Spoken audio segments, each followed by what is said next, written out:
Hello students, I Vijay Krishna will start the next topic of the village of Palampur. In previous video I had taught you about the land distribution, means how land is distributed between the farmers of village Palampur, and after that I had taught you about the capital needed in farming, where it comes from.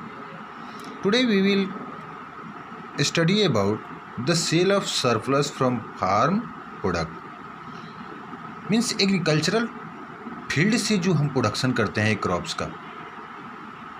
तो आपको बताया था कि कुछ families जो हैं वो they have large plot of land, some have small plot of land, some are landless labourers. तो how and what they do the surplus amount of the crops. अब आपके माइंड में आता होगा कि सरप्लस मीन्स होता क्या है, what is the meaning of surplus. Surplus means जो अधिक मात्रा में, लार्ज अमाउंट में जब आपके पास प्रोडक्शन होता है तो उसको हम लोग क्या करते हैं, सरप्लस कहते हैं। Means the amount of grain left over when requirement have been met, it is the excess of production.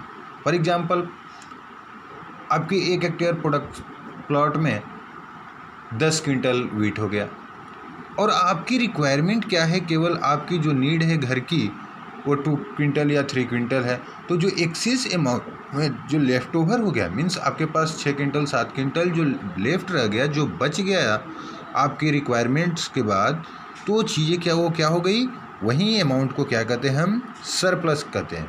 Means आपके पास एक्सेस अमाउंट में जो ग्रेन लेफ्ट हो गया। तो what will we do that surplus crops और surplus grains, उस अनाज को हम क्या करेंगे जब आपके पास अधिक मात्रा में हो गया।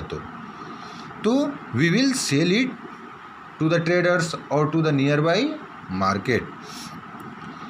Related with the to story of Sabita, everybody have not surplus. As I had already taught about the farmers that there is a small farmers, there is medium farmers, large farmers, someone have to be dependent on the others. So everyone will not produce the surplus amount of grains. Small farmers have little surplus. जो छोटे किसान होंगे वो केवल अपनी requirement के लिए, अपनी नीड्स को फुलफिल करने के लिए वो क्रॉप्स का प्रोडक्शन करते हैं। And if some surplus amount can they produce, they will have to sell for the returning of the loan of the rate of interest to the large farmers. अगर उन्होंने थोड़ा बहुत ज़्यादा प्रोडक्शन भी कर लिया तो उस पैसे को, उससे जो सेलिंग करेंगे उस पैसे से वो इनकम नहीं कर सकते हैं।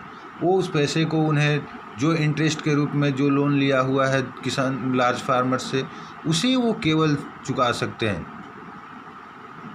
है तो it is the medium and large farmers who sell to the market for earning money. अब क्वेश्चन आ जाए कि वो मार्केट में किस लिए सरप्लस अमाउंट को बेचते हैं, तो उसके लिए, किसके लिए, to earn money. For example, story of Tejpal Singh. जैसे सबिता और तेजपाल सिंह के बारे में आपको बता दे रहा हूँ कि ये क्या थे। Sabita is a small farmers and Tejpal Singh is a large farmer of village Palampur. Sabita have to be dependent on Tejpal Singh for the capital. Sabita एक छोटी किसान थी जिसे मोस्टली अपनी सीड्स की बात करें, फर्टिलाइज़र की बात करें, insecticides, pesticides, for all these requirements they have to dependent on Tejpal Singh, and Tejpal Singh in return take a work from Sabita. उससे वो काम लेता था at the time of harvesting, at the time of sowing, and they give the amount of money at a high rate of interest. जो उसे bank में, जो तेजपाल सिंह को लार्ज जो फार्मर्स था, जो इसे bank come rate of interest में लोन देती थी, वहीं अगर इस बात की जाए इन कंपैरिजन टू सविता की, तो सविता को यही तेजपाल सिंह 24% पर रेट ऑफ इंटरेस्ट पर क्या करता था, लोन देता था, जो कि that they are unable to give that rate of interest. इसके लिए उसे क्या करना पड़ता था, इसके खेतों में काम भी करना पड़ता था। तो जब ये कुछ अमाउंट में अगर कुछ प्रोडक्शन कर भी, और साथ ही साथ ये एक एग्रीमेंट भी लिखवा लेता था, they also make agreement that she will sell their crops to the Tejpal Singh at low rate, कम कीमत पर। तो ये क्यों इसी को बेचते थे? Why Savita sell that grains to Tejpal Singh? Because इसी अपने हर ज़रूरतों के लिए, every requirements they have to dependent on Tejpal Singh. Savita को अपनी हर रिक्वायरमेंट के लिए इसी पर डिपेंडेंट पड़ता था। Bank will not provide money और loan to Savita because she has not a patch of land. इसके पास लैंड नहीं थे, इसको बैंक आसानी से पैसे नहीं देती थी, जिसके कारण उसे तेजपाल सिंह पर डिपेंडेंट रहना पड़ता था। तो what is done with the earning gain after selling the surplus? तो the sell to the market for earning money. क्या करते थे, इस मनी को ये गेन करते थे, उससे क्या होता था, वो पैसे आपको ले लेते थे और they will deposit, they will kept it as a saving in bank और एट ए होम। उसको सेविंग के रूप में घर पर या बैंक में रखते थे, and at the time of requirement they use that capitals in farm land. उस पैसे को क्या करते थे, फार्म लैंड में जब ज़रूरत पड़ती थी उस समय उसका यूज करते थे। तो आपने क्या क्या समझा, लैंड डिस्ट्रीब्यूशन कैसे होता था वहाँ पर? लैंड डिस्ट्रीब्यूशन क्या था, कैपिटल्स जो लगते थे, यूज होते थे, वो कैसे मिलते थे? तो एक जो लार्ज फार्मर्स थे उन्हें कौन दे देता था, बैंक दे देता था, bank provide loan to the large farmers. और जो ग्रेन्स जो सरप्लस अमाउंट में होते थे उसको मार्केट में सेल करके उससे वो कैपिटल अर्न करते थे। जो छोटे फार्मर्स होते थे वो कहाँ से पैसे लाते थे? तो they will have to be dependent they dependent on large farmers for capitals। वो बड़े किसानों पर डिपेंड रहते थे, उनसे वो लोन के रूप में हाई रेट ऑफ इंटरेस्ट पर पैसे लेते थे। उसके बाद सरप्लस अमाउंट ऑफ जब ग्रेन्स का प्रोडक्शन होता था तो उसको कहाँ सेल करते थे? तो they sell to the market to earn per money. उसमें भी दोनों एक दूसरे पर डिपेंडेंट रहते थे। जो सरप्लस अमाउंट में जो छोटे किसान होते थे, जैसे सविता की स्टोरी आई, तो they sell that their grains to the large farmers. क्यों? क्योंकि वो पहले ही एग्रीमेंट बनवा लेता था। They make agreement to sell their product to the large farmers like Tejpal Singh at low rate.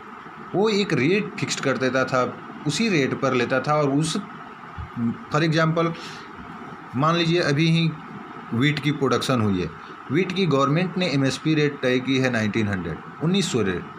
और ये तेजपाल सिंह जैसे किसान का क्या करते हैं कि आज एमएसपी 1900 रेट तय की है, मिनिमम सपोर्ट प्राइस गवर्नमेंट ने, और वो स्मॉल फार्मर्स लाइक सविता से क्या करते थे कि 1600 और 1700 रेट पर क्या कर दिया उन्होंने, गेहूँ खरीद लिया। तो यहाँ से भी उन्हें 200-300 रुपये पर क्विंटल पर फ़ायदे हो जा रहे हैं। और इस छोटे किसान को क्या हो गया, यहाँ 200 रुपये का घाटा हो रहा है। तो ये केवल अपनी जो ग्रेन्स का प्रोडक्शन करते हैं वो केवल अपने लाइफ को सस्टेन करने के लिए, it means the richer will be richer and the poor will be poor. जो गरीब हैं वो गरीब ही रह जाते हैं और जो धनी है वो धनी होते जाता है। तीस लार्ज फार्मर्स और स्मॉल फार्मर्स में डिफरेंस है। Now the next topic is about the non farming activities done in Palampur.